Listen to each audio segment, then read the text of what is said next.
Hi everyone, this is Big Benedict. We're playing DmC, the 2013 reboot on Dante Must Die difficulty, and this is the second of 20 total missions. It's a very long mission, clocking in at around 27 minutes, and there is just a lot of fights here. We have the Stygian warriors. So basically what this is somewhat of a tutorial level where you kind of learn how to do the pulls and learn how to learn what the game is all about, platforming and stuff like that. You may have wondered, and I'm going to speak over this fight briefly because this is just wave one. I will tell you where all the checkpoints are in this game, and it's always a wise thing.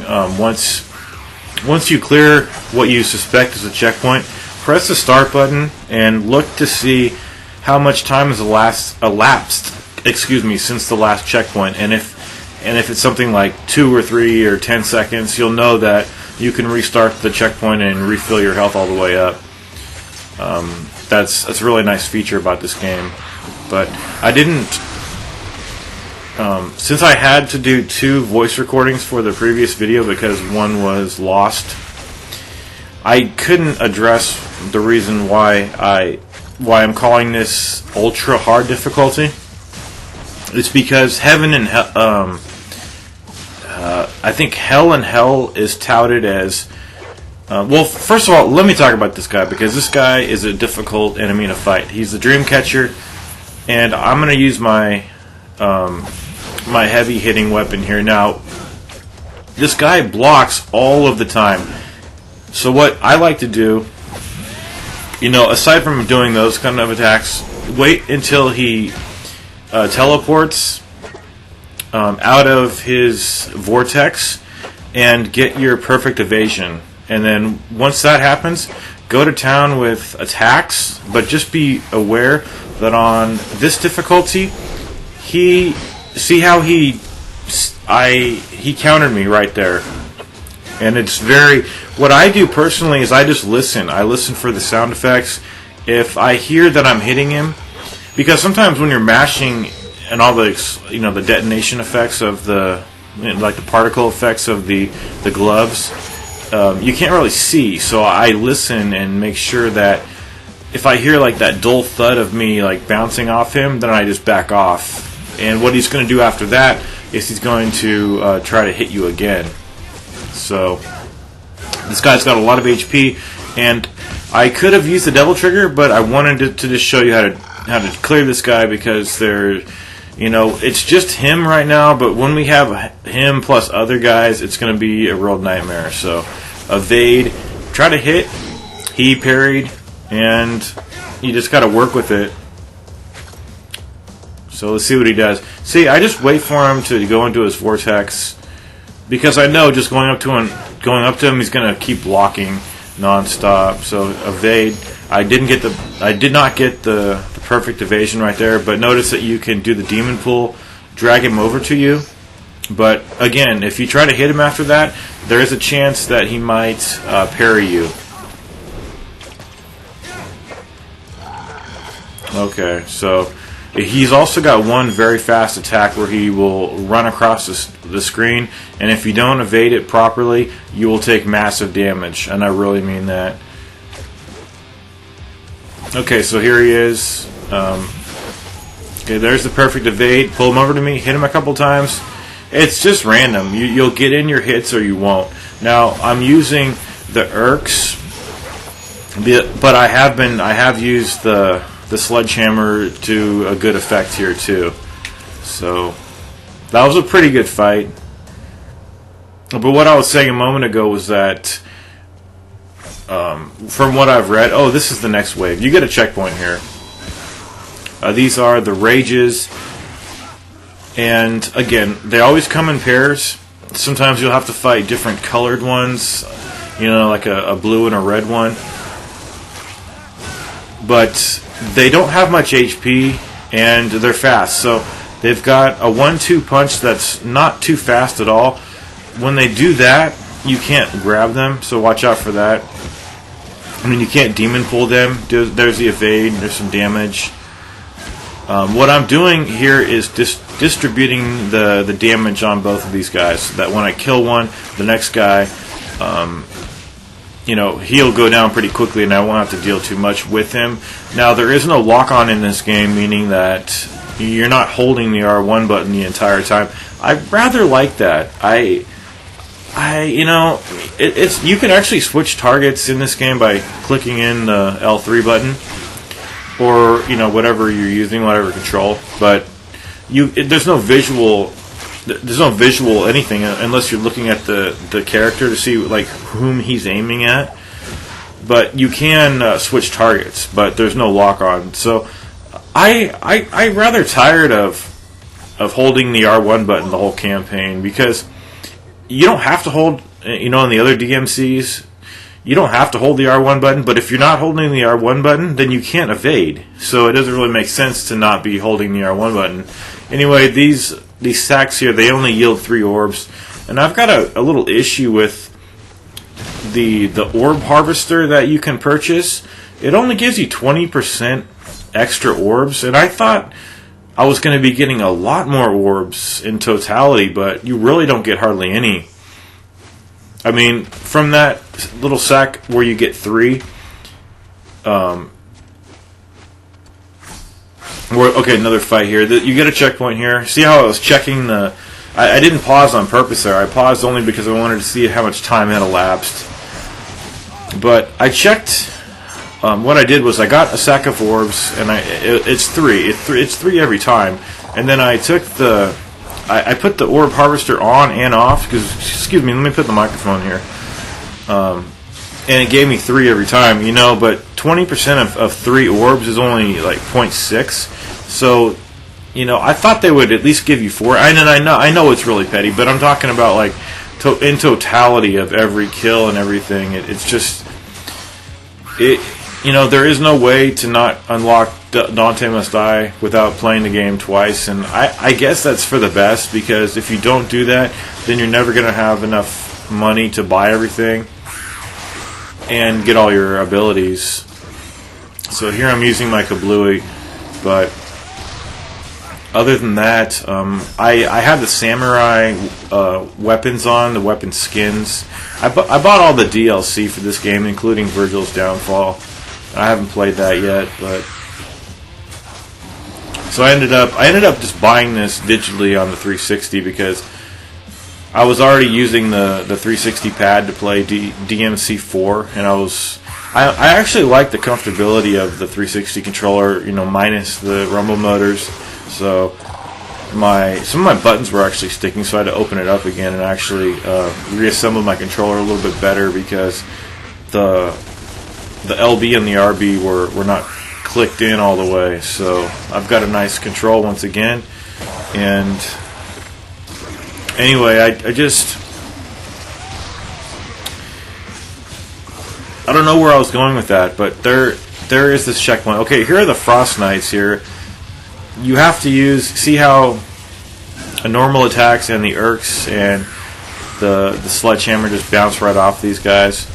So you're going to have to use these attacks here, and I just don't like I don't like heavenly moves. But what you're going to have to do is do the heaven pool to get the shield out of the way, and then attack them with the scythe.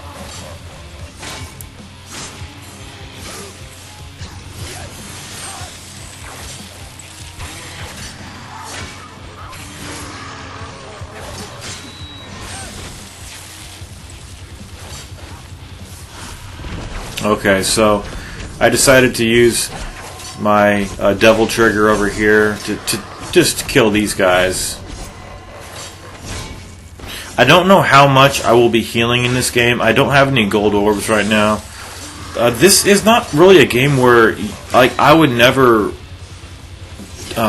just throw caution. I mean, I would never just negligently use items in this game because of the nice checkpoint system. I mean, I'm saying most of these battles, you can do them without using items. And, perishing is not going to be the huge setback that it was in the previous games. I mean, I'm all about hard difficulty. I mean, I'm playing on ultra hard, and I was going to discuss that a little bit more, but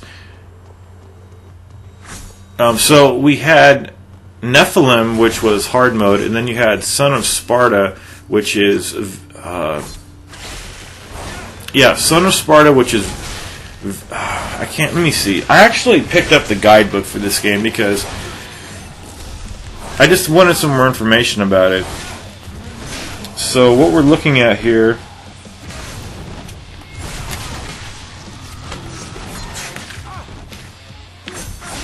and I can never find anything when I need to when I'm speaking. But let me see here.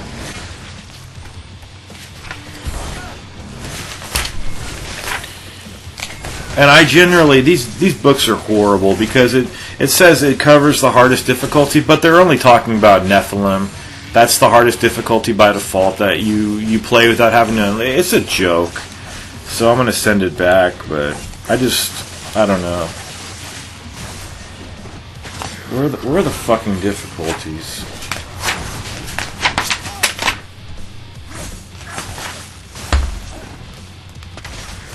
Okay, here it is. Human is very easy. Demon Hunter is easy. Nephilim is medium, which you have to play by default. I mean, that's the hardest you can play by default. Son of Sparda is called hard, and you play that after clearing the game on any difficulty. And then Heaven or Hell is hard mode, which is acquired after beating the game on Son of Sparda, as is Dante Must Die. So they're also touting. Am I dreaming? Excuse me. I was going to cut these sequences out, but I just left them in. So what we're looking at here, as far as quote unquote hard difficulties, we're looking at Son of Sparda and Heaven or Hell being classified as hard, and Hell on Hell as being classified as very hard, and then Dante Must Die classified as ultra hard. So that's why I put that in the description. If you're curious, it's not because I'm trying to, say that my efforts are worthy of that kind of adjective, but I'm just going by what the guidebook says. And I also wanted a bestiary in my hands to make sure that I could speak a little bit more proficiently about this game, but the guidebook is just horrible. Like I said. Okay, so these guys here are they're either the Pathos or the Pathos enemies. Now, if they have shields, what you have to do is launch yourself up to them with the angel pull, and then pull their shields out of their clutches with the demon pull. Here's some harpies here, and then attack the Pathos enemies. That's what you have to do here. So we have some Stygians here as well as the harpy.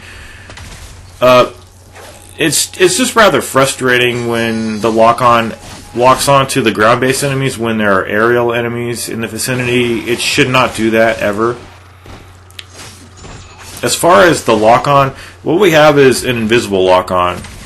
I guess the reviewer, I think it was IGN or something, he said that, well, I know that's not a person, obviously, but the guy at IGN said it's Harvard smart most of the time, the lock-on, and I agree with that. I mean, I'm not one to disagree with somebody, without testing it, but I played this game twice now, and it's pretty good. The lock-on, now, when you're latching on enemies, that's not very good.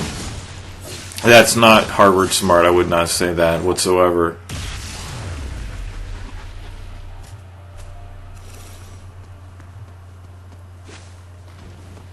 So there is going to be another sequence when we're in one of these kind of dream sequences with Virgil's voice guiding us, and then when we get out of here, you need to smash this with the Arbiter, and then we'll have another fight coming up.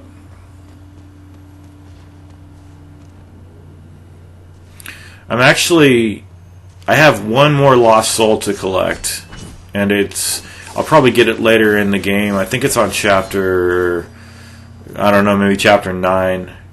But I have everything. I have all the missions done, all the lost souls except that one that I mentioned, and I have all the keys collected. I like the pulling here. Here's another great use of the center camera. And those doors need the Arbiter to smash them. So when we come out here, we're going to have another battle. Now we have a couple of Harpies here and some more Stygians on the ground. I think these are the fire ones. The Harpies have new attacks on this mode. I just take the fall damage here. Let's look how much fall damage you receive here. I don't think it's that much. Well, it was slightly less than 2 bars. That's not too bad. I mean, because conceivably, every time you get to a new checkpoint area, if you don't have full health, you don't even have to allow yourself to be killed. You can just press restart from checkpoint, and when you restart, they will refill your health, which is really nice. They don't refill your double trigger, but that's all fine. Now, again, with the shield guys, your 2 options are to hit them with the Arbiter or use the Demon Pool to pull their shields away from them briefly and then hit them with the Rebellion. So I think I'm going to get an environmental kill here. Shoot her wings off, let her fall into the chasm. Got an environmental kill.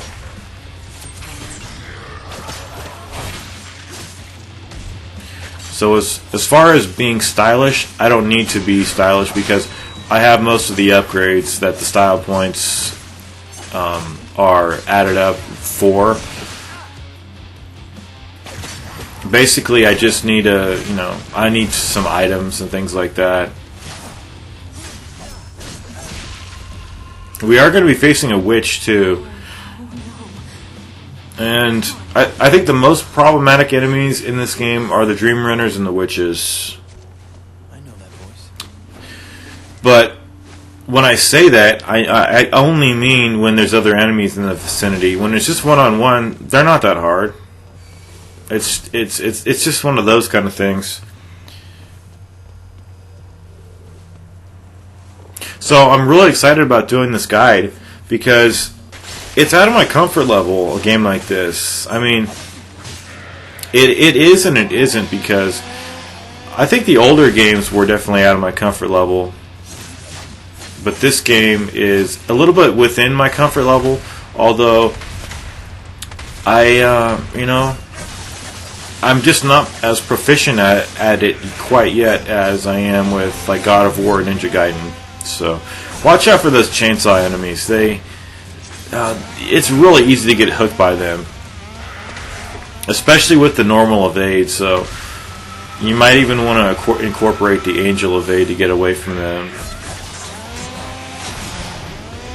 But when they're glowing, they can't be launched, they can't be grabbed. So you're gonna have to wait until they stop glowing and then go over to them and just take care of business. We have some lackeys here, and I think this is the point at which we're gonna be fighting the witch. Pretty soon anyway. But I thoroughly enjoyed this campaign. I watched the story. It was like a movie. All the cutscenes. I loved the modern Mundus. I thought the final boss was pretty tough, Virgil. I loved the cat, the tertiary character. Now these guys, this is a butcher here, so you need to hit the kind of womb area there with the eyes on it. Now I'm using the blades. Now I love the demon evade because it reminds me of the evasion that you need to do in Bayonetta to activate Witch Time. And believe you me, you can do the demon evade right through. If you do a perfect evade, which is the demon evade, you can roll through these blades. I've done it before. I don't do it over here. Something happens. Maybe it was because I rolled through one and then it wouldn't let me have any more iframes. But you are definitely rewarded for the angel, the demon evade. So he does do the burst attack. Now these are the ghost beasts here, the ghost dogs. So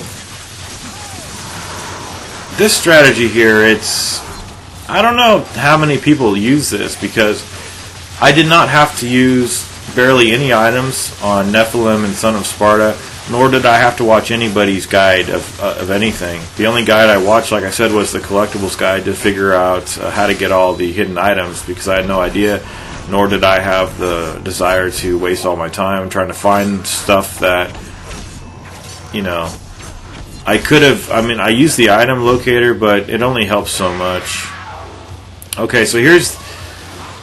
Does this guy hit me? I don't think this guy hits me, because if he did hit me, I would be dead. That's how much it takes away off your health. So just really take advantage of these guys. It's best to launch them up, but you can't launch them up when they're in the ghost form like that. So I'm sticking to this method, and then doing scythe attacks, and then switching back to the Aquila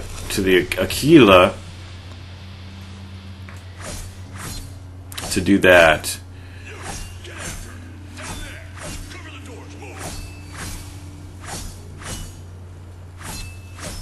Okay, and you'll just have to pardon me. I'm a bit of a freak when it comes to using the stinger. We're just going to be doing some more platforming over here.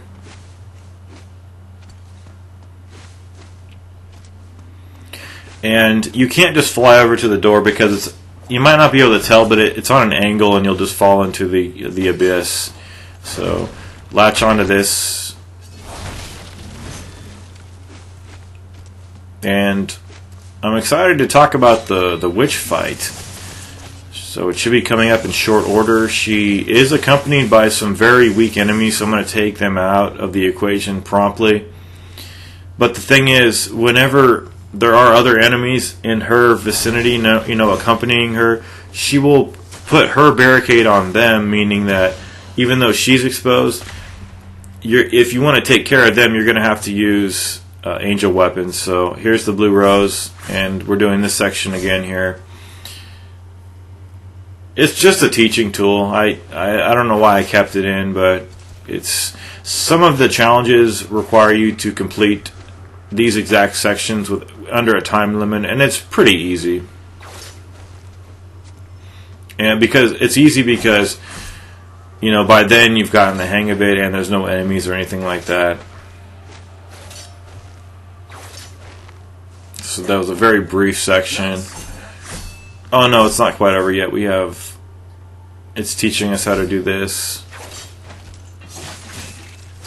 The move that I was talking about, it's actually in the previous video. It's YY pause quadruple Y.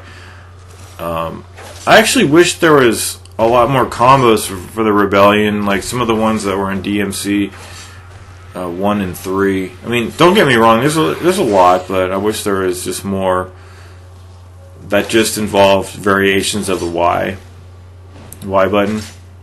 So you notice I skipped those enemies. I do not care whatsoever about the score or anything like that. But that doesn't mean I'm going to be fleeing from battles, because a lot of the battles, there's hardly any battles from which you can flee in this game. So we're going to be fighting the witch after these guys here. So there is no, I don't think there's a checkpoint. But this is the first wave. We've just got these minions here, as well as the chainsaw enemy.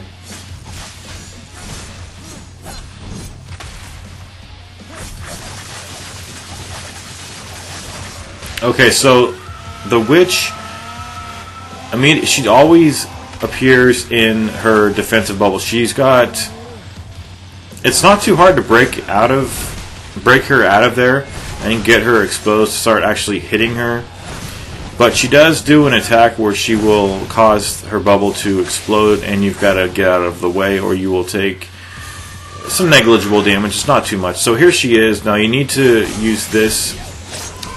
Now, when she throws those knives at you, you can counterattack them.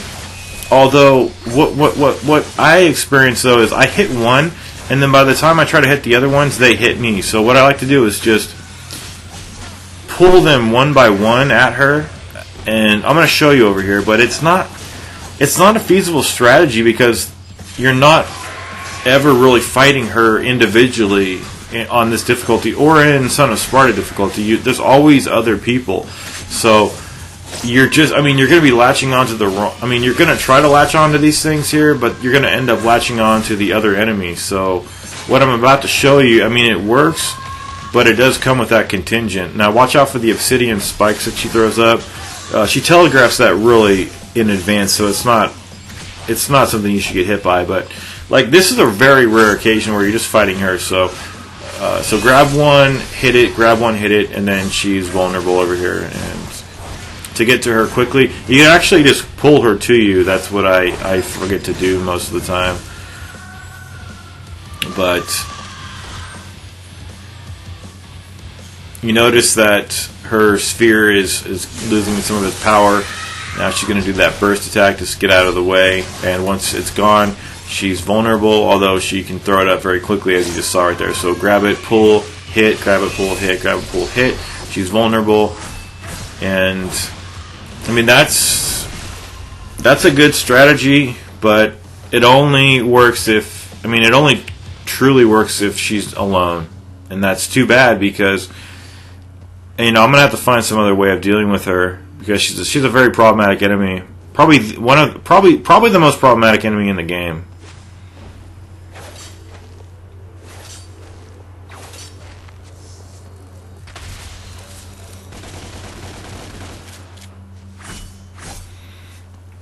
So it looks like we're drawing to a conclusion of this video. I don't believe there's any more fights. And this was a really long chapter, but was it enjoyable? I did enjoy it. I enjoyed battling, and I enjoyed the fact that there was no boss, and I enjoyed your company, even though it's not really physically here. But I will see you in Mission 3. I believe what we're dealing with is a chapter called Bloodlines, so just make your way over to the next area, and I will see you in Bloodlines.